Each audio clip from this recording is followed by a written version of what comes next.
Okay, it's Monday. If you watched my last video, I was checking this theory on my seatbelt. So I got Justin here. So what'd you do, Justin? So first we wanted to test it and make sure it even worked before we bothered with it.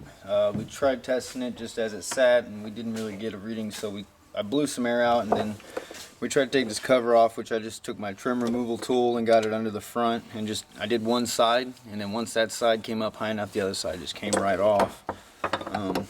That's when we noticed that when the seatbelt goes in, it's going to hit this nylon lever, I guess you could call it. That's the switch. Yeah, so when that's laid down, it makes the contact. So there, if you look real close, you can see a connection right there and one right there. When you do that, we can't see inside, but that is making the connection. The connection. So you know we can do this. I can push the button. Yeah. I don't know if you can do it without my.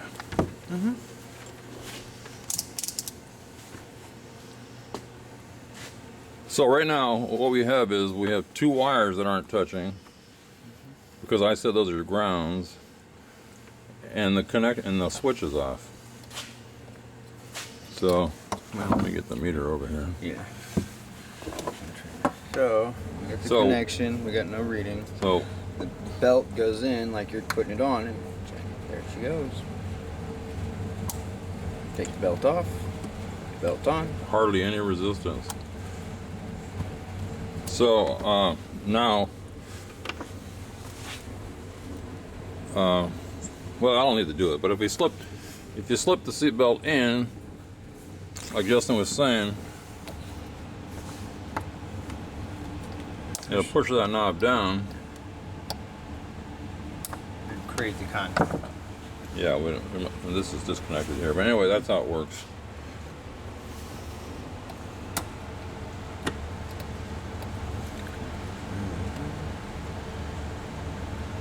So interesting.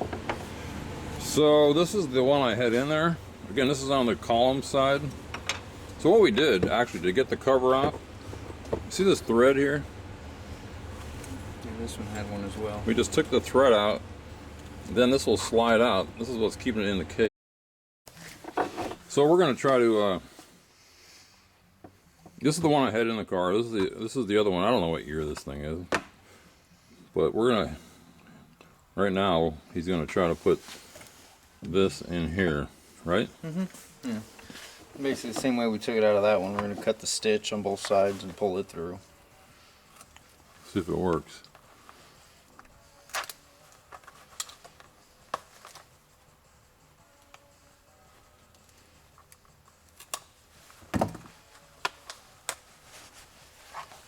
And we got a blue belt.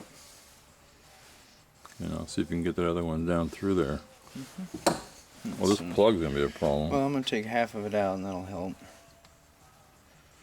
Well, easier said than done, of course, with these older ones. And lift here and pull at the same time. Let's see. Where's that trim tool? So we're going to figure it out, turn it back on. Okay. We decided to take the connector off later. I hope we don't regret that. Yeah. I guess if we do, we'll pull it back out. Yeah.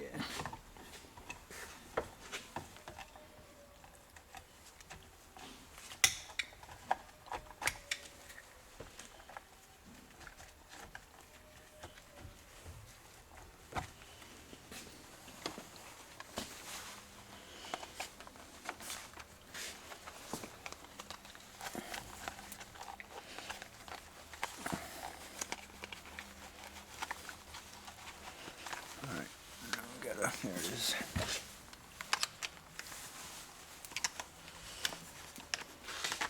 There she is.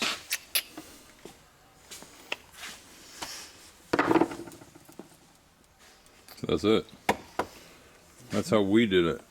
I guess, you know, now I see what this big pocket is for, is to stuff this switch down inside, I think.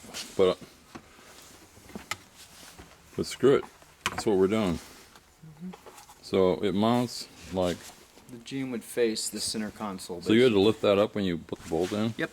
Yeah, and this covers the back side of the bolt, and in my opinion, helps a lot more from keeping it to rust, because that bolt goes right through your frame.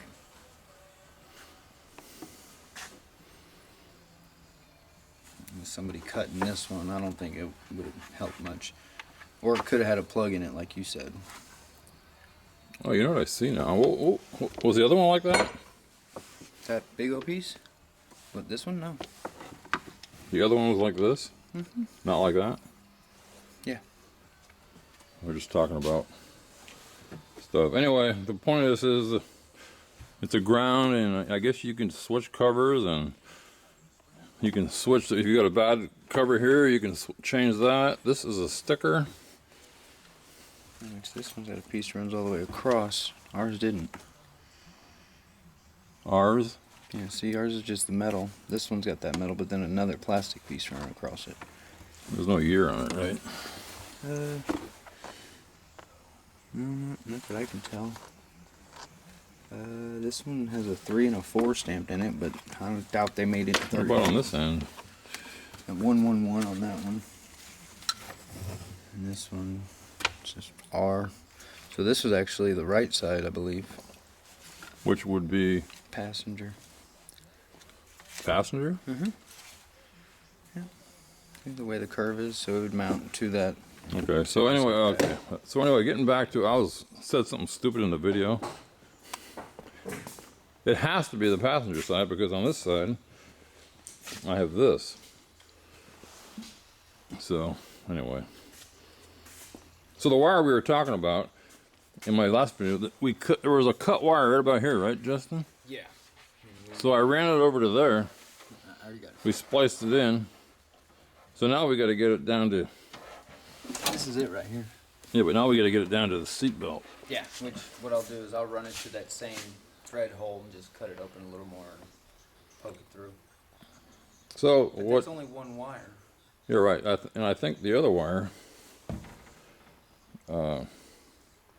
it probably grounds inside the console. Makes sense. I'll have to see it. I found I think I showed it on the last video. I found one online, a wire. The original that'll snap into that fitting over there. Into this fitting. And I haven't seen it yet because I couldn't see a picture close enough, but I think it's a plug and then with 2 black wires, and one goes, let me think. So I guess we're going to take one of the plugs that's coming from the eBay, put it on the end of that red wire, and then plug it into that, and there should be a ground. Anyway, that's the end of that. Anyway, we're getting near the end, but I'm going to add an electric choke to the car. Get rid of the old vacuum choke. Because really the vacuum chokes are emissions. So what I did is I just ran a hot to the where I need a hot.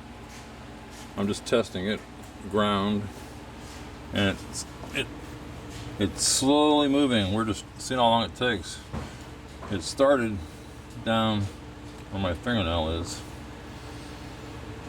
Let me see if you get a shock or anything. It's barely warm. Let me just get my thermometer.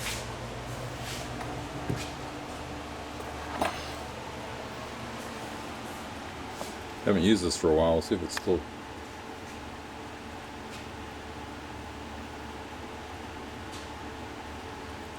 What's on Celsius?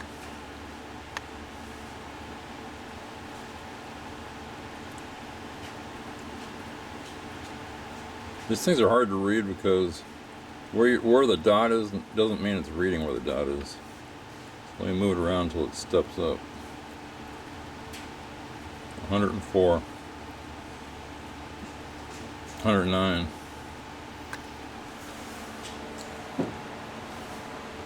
Anyway, my question about electric choke, and I never added one, is I guess they just stay on all the time. I mean, because if you let it off, if you let the power off, then the choke would close. So you need once it warms up, you need the choke open all the time. But anyway, that's 4 minutes, and it moved about an inch. So these things are sensitive. So just again, I'm just going to end this too. But so what I'm not going to need is this is a vacuum source here. So whatever's in here is going to come out. The electric choke's going to go in there. I won't need this anymore. That's I can't remember. I think I made a video on it, but I'll go into it more depth later. But I don't need all that junk. So I'll plug this up. Not sure what this is right now.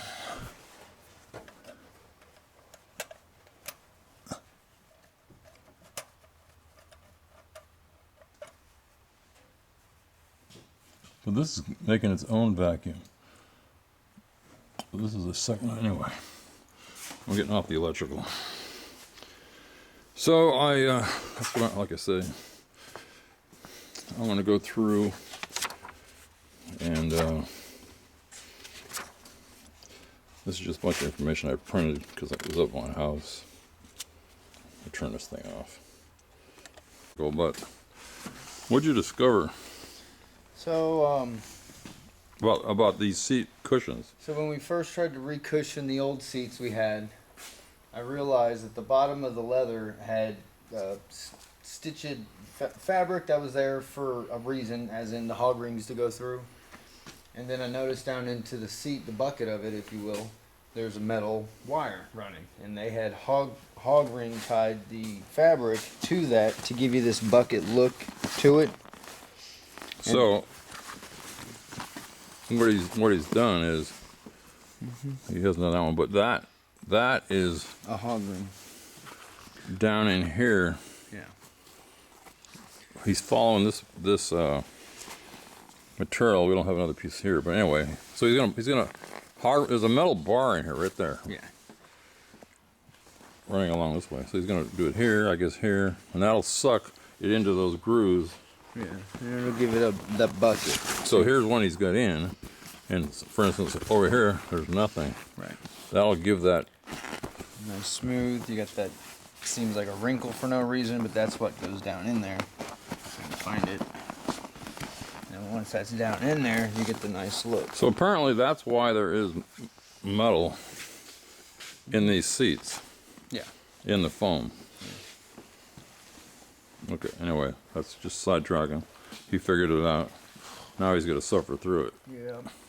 Boring stuff, but I'm trying to route the wires the way they were with the factory from the pictures. So anyway, the positive to the battery slips through the top of this cap. I can't show you here, but the cap opens up and there's a gap. So that wire goes there. The negative wire goes just like I have it.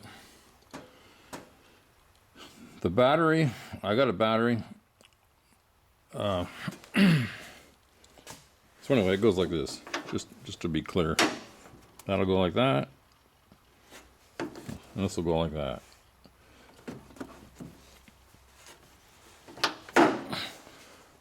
But the battery bracket that I bought, because there wasn't one, it was too long this way, so I cut it in the middle, shortened it, and this side, at an angle, I had to bend it up like that because it slips into that bracket right in there. So I don't know if that bracket's wrong or this is the wrong battery. If the battery was like a ½ inch taller and a ½ inch wider, it would have been perfect. And then, so I'm working my way this way. That's what I'm doing. So I'm just gonna solve all these extra wires, hook up everything that I see. Eventually I'm gonna put the spark plug wires in, eliminate the choke. I'm not in any rush. I just want to put it together clean, but that's where I am. So that's just an update. Oh, and he got one of these seats together. Let's see. Where am I? Well, you can just look at it. It's not completely done. So the way it goes together, I don't know how to explain it. I showed you the part earlier. That makes this better. Not perfect, but better. It's gonna have to wear in.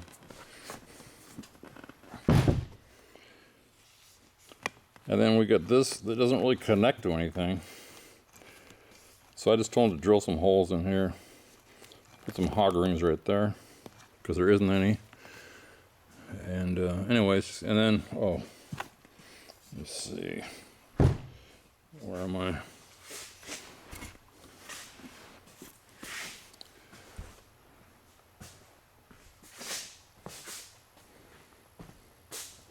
Then there's this funky thing here that we can't get rid of. So I just told him to stuff some extra stuffing in here. We'll use that white stuff. And I can't remember what it is. I called it out a couple of videos ago. Just gonna pat it out, and then we put seat belts on here, old seat belts that I had, because I had a bunch of extra ones. Because I didn't feel like using springs, and this way you can do whatever you want. If I wanted to, I could add more padding in here. So that's where we are. But really, this is about electrical. So I got all my books out, all the things I've shown in the other videos. But right off, to end this, I came across this wire here.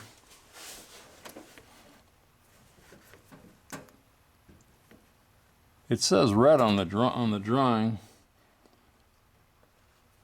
You see it's coming out of the alternator. Then there's a three-way splice, the red, the green, and this black. The black is running back. Let's see, the black is running back. Let's see. The black is running back through here. But the colors in the in here. So we know it's a thick wire, so this problem with this doesn't call out wire size.